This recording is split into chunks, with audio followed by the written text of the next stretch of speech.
Elliot Carter stepped off the train at Paddington Station, his backpack heavy from a week-long school trip to Cornwall. The London air was thick with the scent of diesel and rain-soaked concrete, a sharp contrast to the salty sea breeze he'd left behind. 2 years earlier, his father had died in a car accident, leaving him and his mother, Helen Carter, to navigate a world that felt colder and harsher. Helen, once a vibrant art teacher, now worked as a cleaner in office buildings, scrubbing floors to keep them afloat. Life wasn't just tough, it was relentless. Elliot owed £420 in school fees, a sum that felt like a mountain to Helen. She'd sold her old jewelry, asked her estranged sister for help, only to be ignored, and even reached out to former colleagues, who offered sympathy but little else. Elliot kept attending school, hoping the debt would go unnoticed, clinging to the belief that things would somehow work out. That Monday, as Elliot trudged home from the station, he froze. His school bag and a suitcase sat on the sidewalk outside their cramped flat in Brixton, a damp note taped to the suitcase. In jagged handwriting, it read, "Evil teacher." His heart sank. He grabbed the note and fumbled for his keys, his mind racing. Had they been evicted? Was this about Helen? He pushed open the door, dreading what he'd find. The next morning at school, the air felt heavy. Elliot Carter joined the assembly in the school hall, where students stood in neat rows. Mr. Reynolds, the headmaster, stepped forward holding a list. "Students with unpaid fees, step forward now," he announced. The hall went silent. Elliot's stomach churned. He shuffled forward, head down, joining a handful of others. From the side, a sharp voice cut through. Again. It was Ms. Rose Hargrove, the history teacher, known for her biting tongue and impatience. She strode toward Elliot, her heels clicking. "This is the third time you've owed fees," she snapped. What kind of failure drags his family down like this? Whispers rippled through the students, some giggled, others stared. Elliot's face burned. "You're a disgrace to this school," she continued, pointing at him. "Always begging for pity. You should be cleaning offices with Helen, not wasting our time here." Before he could respond, her hand cracked across his cheek, a sharp, humiliating slap. The hall gasped, then erupted in laughter. Elliot stood frozen, the sting of the slap nothing compared to the shame. Some students whispered charity case or mum's boy. He didn't cry. He didn't speak. He just stood there, hollow. After school, Elliot Carter didn't wait for the final bell. He couldn't face his classmates. He walked home, the note still crumpled in his pocket. Helen Carter was outside their flat, ironing clothes for a neighbor to earn a few extra pounds. She looked up, her hands rough from work, and saw the weight in his eyes. "What's wrong, love?" she asked. "I'm not going back," Elliot said, his voice flat. "I'd rather work in a shop or fix cars. I can't face them again, Mum." He handed her the note. Helen's face hardened as she read it, but she knelt in front of him, gripping his shoulders. "I know it hurts. But if you quit now, they win. I'll scrub every floor in London if I have to, but you're finishing school. You hear me?" That night, Elliot lay awake, the laughter of his peers and Ms. Rose Hargrove's words, "evil teacher," echoing in his mind. He clenched his fists, vowing silently, "One day, they'll know my name, not as a failure, but as something greater." Helen Carter was true to her word. Before dawn, she left the flat, knocking on neighbors' doors, offering to clean houses or run errands. She ignored the rejections, the pitying looks. By week's end, she'd earned £200 scrubbing floors. She handed the money to Elliot. "Pay part of your fees tomorrow," she said. "I'm working on the rest." He hugged her tightly, no words needed. At school, Elliot Carter tried to focus, but the whispers followed him. During a lunch break, Sophie approached him. She was quiet, kind, always scribbling in her sketchbook. "I saw what happened," she said. It wasn't right. You're smart, Elliot. Don't let her define you. Her words were a small light in the darkness. He nodded, managing a faint thanks. 2 weeks later, the school's deadline loomed. Unpaid students couldn't sit for exams. Helen had raised £220, still £200 short. Elliot studied harder, desperate not to fail, praying for a miracle. But during history class, Ms. Rose Hargrove struck again. "Stand up," she barked. Elliot rose, fists clenched. "Still owing fees? Your poor mother can't manage £420. The class went silent. "Tell her education isn't for decoration. If she can't pay, she's wasting everyone's time." A tear escaped Elliot's eye. He wiped it away, but another followed. Sophie, sitting nearby, glared at Ms. Hargrove, her jaw tight. After class, Sophie pulled Elliot aside. "She's cruel," she said. "Don't listen." That night, Sophie told her parents she needed £240 for art supplies. Her dad handed her the money without question.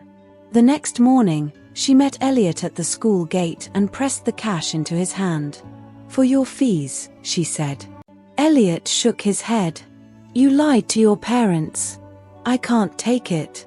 "I couldn't sleep after what she said," Sophie replied. "You're smarter than most of this school. You deserve a chance."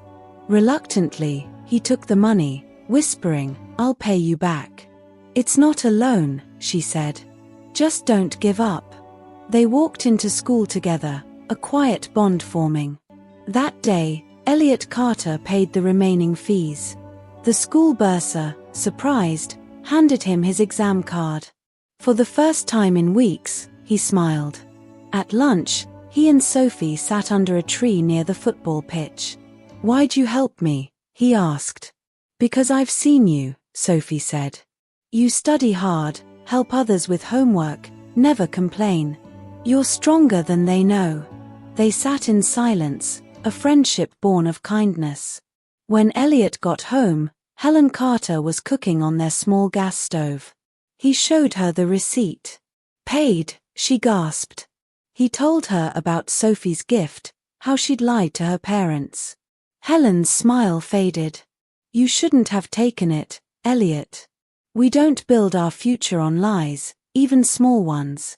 "I'm sorry, Mum," Elliot whispered. Helen hugged him. "I'm not angry because you want to succeed. I'm angry because I raised you to do what's right, even when it's hard. Next time, we wait and trust." The next day, the school buzzed with exam week energy. Elliot Carter reviewed his history notes, trying to focus. Ms. Rose Hargrove entered, her eyes locking onto him. "So, you paid," she sneered. "Someone pitied you, I hear. You'll never amount to anything, Elliot. Boys like you end up sweeping streets, not studying them." Elliot stood, his voice steady. "You're not my future. I'll be an architect, a great one. I'll build homes, schools, maybe even a museum. The world will know my name, and I'll thank those who believed in me." Ms. Hargrove's eyes widened, but she laughed. "An architect? Over my dead body. Watch me," Elliot said, sitting down. Sophie, nearby, whispered, "You were brave." That afternoon, Helen Carter went to the market to buy vegetables, her earnings from cleaning clutched in her hand. Near the school, she saw Ms. Rose Hargrove walking with a designer handbag, her head high. Helen's blood boiled. She marched up to her. "Good afternoon," she said coldly. Ms. Hargrove barely nodded. "What do you want? Why do you insult my son?" Helen asked, her voice firm. "What's he done to deserve your cruelty?" Ms. Hargrove scoffed.